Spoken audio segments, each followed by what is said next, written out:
Hi, chicken biryani ஒன்று போடலான்னு பாசுமதி அரிசியில் அடுப்பை பற்ற வச்சு அதில் எண்ணெயை ஊற்றி வெங்காயம் போட்டு இஞ்சி பூண்டு விழுதெல்லாம் அதில் போட்டு எல்லாத்தையும் போட்டு ஒரு கிளறி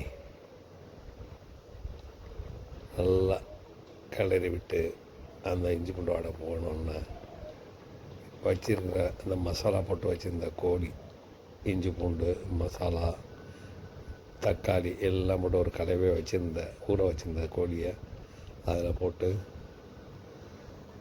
அப்படியே லைட்டாக அது மேலாமல் கிளறி விட்டு அதுக்கப்புறம் அதை மூடி பின்னாடி கொஞ்சம் நேரம் வேக விட்டு அதுக்கப்புறம் எடுத்துட்டு அதை திருப்பி இப்படி அப்படியே ஒரு கிளறிட்டு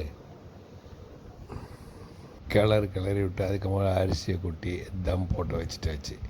அதுக்கப்புறம் எடுத்து பரிமாற தட்டில் வச்சு வெங்காய சலாடு அந்த பிரியாணி எடுத்து வச்சு சாப்பிட்டோம்னா செம்மையாக இருக்கும். எப்படி இருக்குது?